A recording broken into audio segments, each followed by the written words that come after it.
안녕하세요. 이번 영상은 청나라에 대해서 이야기해보도록 하겠습니다.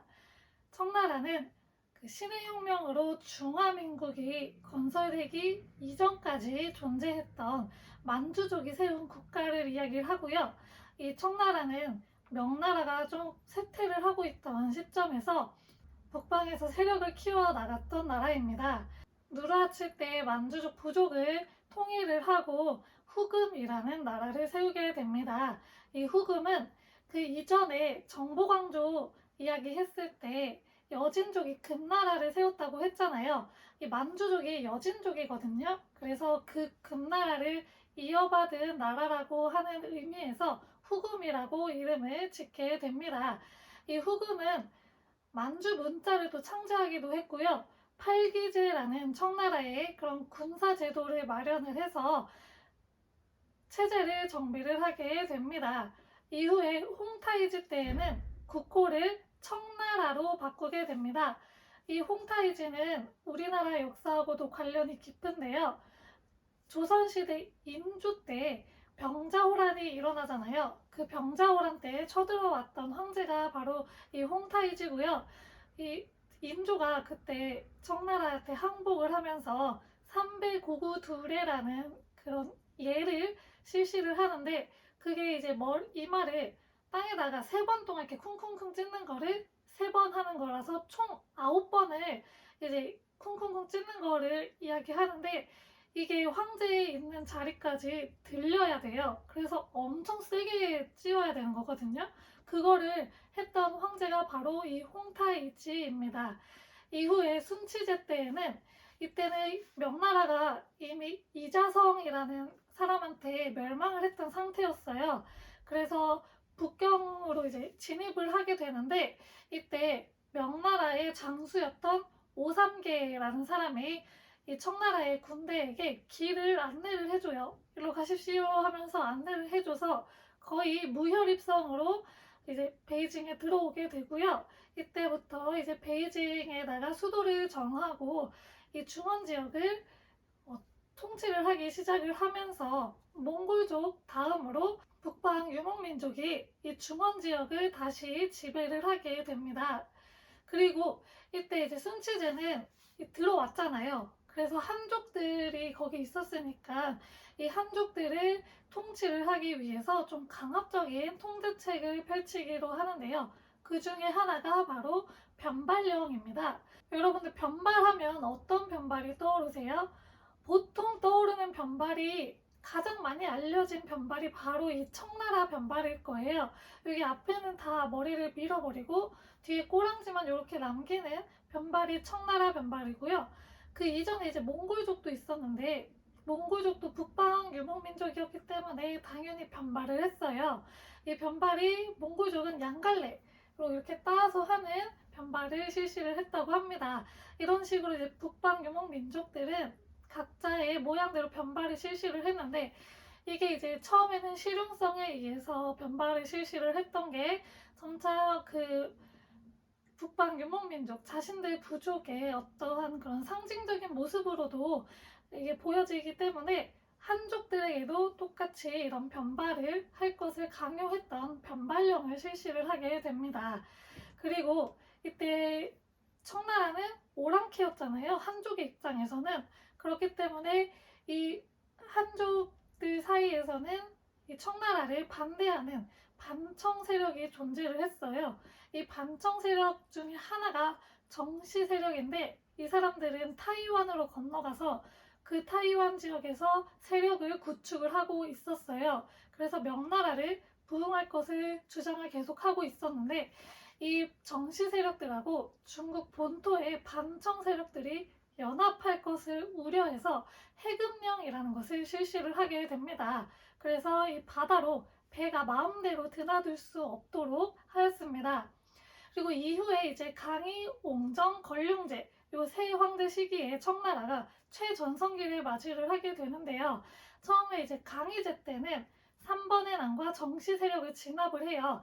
이 3번의 난은 아까 이야기했던 오삼계가 여기 3번 중에 하나에 속하고 경계무, 상가희 이렇게 세 사람을 뜻하는데요. 이 세 사람이 각자 지역을 맡아서 다스리던 그 지역 세 개의 번을 이야기를 해요. 이 세 개의 번이 가장 세력도 강했고, 그리고 이들은 명나라의 부흥을 주장을 하고 있었어요. 그래서 명나라의 부흥을 주장하면서 반란을 일으키게 되는데, 이 강희제 때는 3번의 난을 진압을 하게 됩니다. 그리고 또한 정시 세력, 아까 타이완에 정시 세력이 있었다고 했잖아요. 이 정시 세력을 진압을 하게 되면서 이 명나라 부흥을 주장했던 세력들은 최종적으로 다 일소가 됩니다. 그리고 이 정시 세력을 진압함과 동시에 이제 해금령이 필요가 없어졌죠. 그래서 해금령이 해제가 되게 됩니다. 그리고 강희제 때에는 당시에 러시아는 표트르 대제라고 하는 황제가 있었는데요. 이 표트르 대제와 네르친스크 조약을 체결을 해서 흑룡강 지역의 경계를 확실히 하게 됩니다. 이후 옹정제 시기에 가면요, 황제 독재 체제를 조금 더 강화를 하게 돼요. 이때 주접제도라는 것을 실시를 하는데, 이 주접제도는 지방에서 지방관들이 그 어떤 사업을 할 거 아니에요. 이 사업을 중앙으로 직접 이제 보고를 하게 했던 것을 주접이라고 이야기를 하고요. 그리고 이 주접을 군기처라는 그 기관에서 처리를 하게 되면서 군기처 또한 같이 강성하게 돼요. 근데 그 이전에 원래 중앙기관으로 의정왕 대신회의나 남서방이라는 게 존재를 했었어요. 그런데 이제 군기처가 좀 강해지고 이게 상설기구화되면서 이 중앙에 있던 기관들이 점점 세력이 약해지고 상대적으로 황제권이 강화가 되게 되는 결과가 나타나게 됩니다. 그리고 이때는 또 지정은제라는 것을 실시를 하는데요. 이 전에 원래 강희제 때 성세자생 인정이라는 걸 실시를 하게 돼요. 이 성세자생 인정은 무엇이냐 하면 명나라 때 계속 일조 편법을 실시를 하고 있었고, 그것을 이어받아가지고 청나라도 일조 편법을 계속 실시를 하고 있었겠죠. 근데 이 일조 편법은 지세하고 정세를 걷는 거였어요. 지세는 토지세를 말하고 정세는 사람, 인구수를 이야기를 해요. 그런데 이제 인구수에 따라서 세금을 걷다 보니까 이 인구수를 좀 줄여서 중앙에다가 보고를 하게 돼요. 그러다 보니까 정확한 인구 파악이 되지가 않죠. 그래서 이 성세자생 인정은 앞으로 태어나는 사람에 대해서는 세금을 걷지 않겠다라고 이야기했던 것이고요. 그럼에도 불구하고 그 전에 계속 있었던 사람은 세금을 걷었어야 됐잖아요. 그래서 이 사람들에 대한 인구 파악이 제대로 되지 않았던 거예요. 그래서 옹정제 때에는 아예 정세 자체를 없애버리는 지정은제를 실시를 하게 돼서 오로지 지세만 걷게 되는 그런 제도를 시행합니다. 이게 바로 지정은제라고 합니다. 그리고 옹정제 때에는 캬흐타 조약이라는 조약을 맺어요. 이는 이제 몽골 지방의 그런 경계를 가지고 러시아하고 맺었던 조약인데, 이때 이제 몽골 지역이 청나라로 편입이 되게 됩니다. 그리고 이 옹정제는 그 황제권 강화하고 연관해서 또 재밌는 제도를 하나 실시를 하는데요. 바로 황태자 밀건법이라는 제도입니다.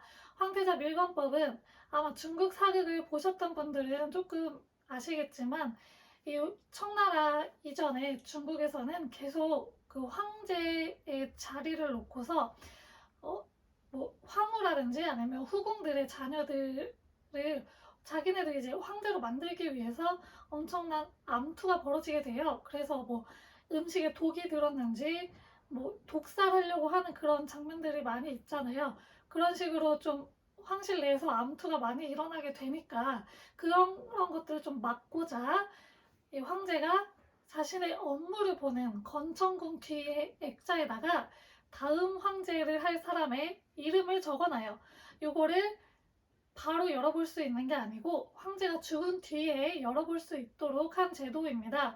이래서 이제 이 당시에는 그런 황제 자리를 놓고 암투를 벌이는 일은 많이 줄어들었고요. 그리고 명나라에 비해서 훨씬 능력 있는 황제들이 많이 등극을 했다고 합니다.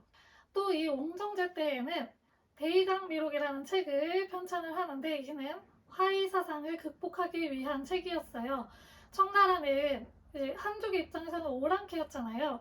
그래서 좀 화이사상에 의하면 이들은 중화가 될 수가 없었어요. 중화 사상이 굉장히 강했던 한족들한테는 이들이 이 중원 지역을 지배하는 거에 대해서 굉장히 불만을 갖고 있었어요. 그래서 이 불만을 조금 이제 정당화하기 위해서 그 청나라가 중원 지역을 지배하는 것을 정당화하기 위해서 중화라는 것은 사람에 의해서 정해지는 게 아니고 지역에 있어서 정해지는 거기 때문에 이 지역을 누구나 차지할 수 있고 그러면 이제 만주족 또한 중화가 될 수 있다라고 이야기했던 게 바로 대강미록이라는 책입니다.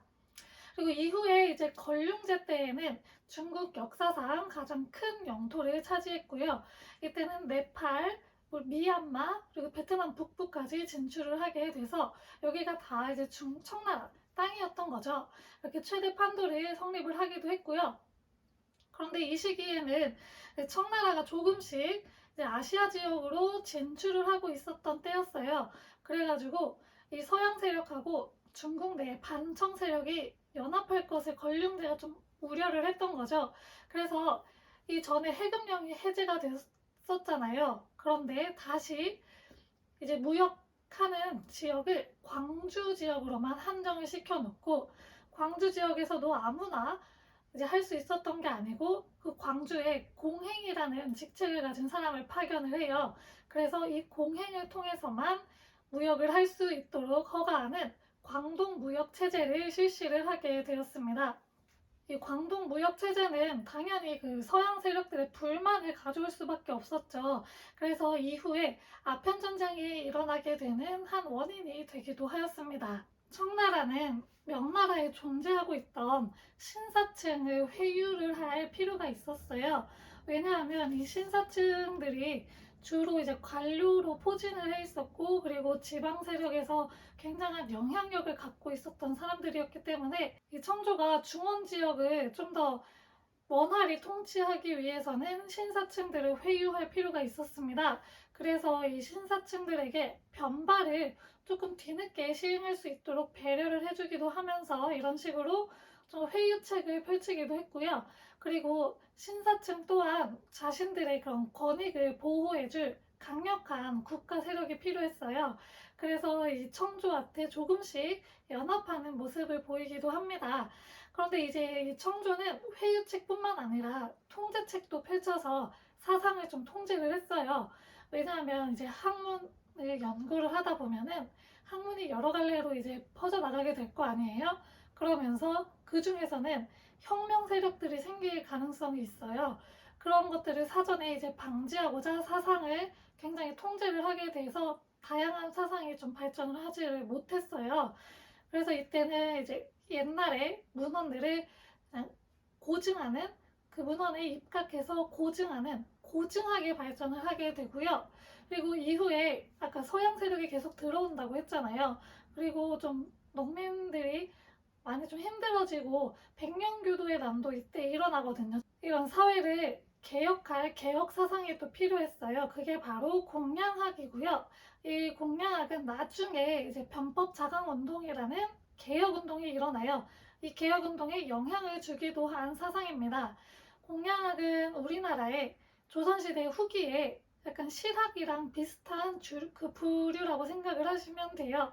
사회 개혁 사상이잖아요. 그래서 뭐 완전히 똑같다고는 할 수가 없지만 조금 비슷한 부류의 그런 사상이라고 생각을 하시면 됩니다. 여기까지 이제 청나라에 대해서 이야기를 해보았고요. 다음 영상에서는 아편 전쟁부터 차근차근 다루도록 하겠습니다. 그래서 이제 청나라가 점점 어떻게 멸망을 해가는지 그리고 서양 세력들이 들어오면서 청나라가 어떻게 근대화가 되어가고 어떻게 세계 질서에 편입을 하게 됐는지에 대해서 이야기해 보도록 하겠습니다. 감사합니다.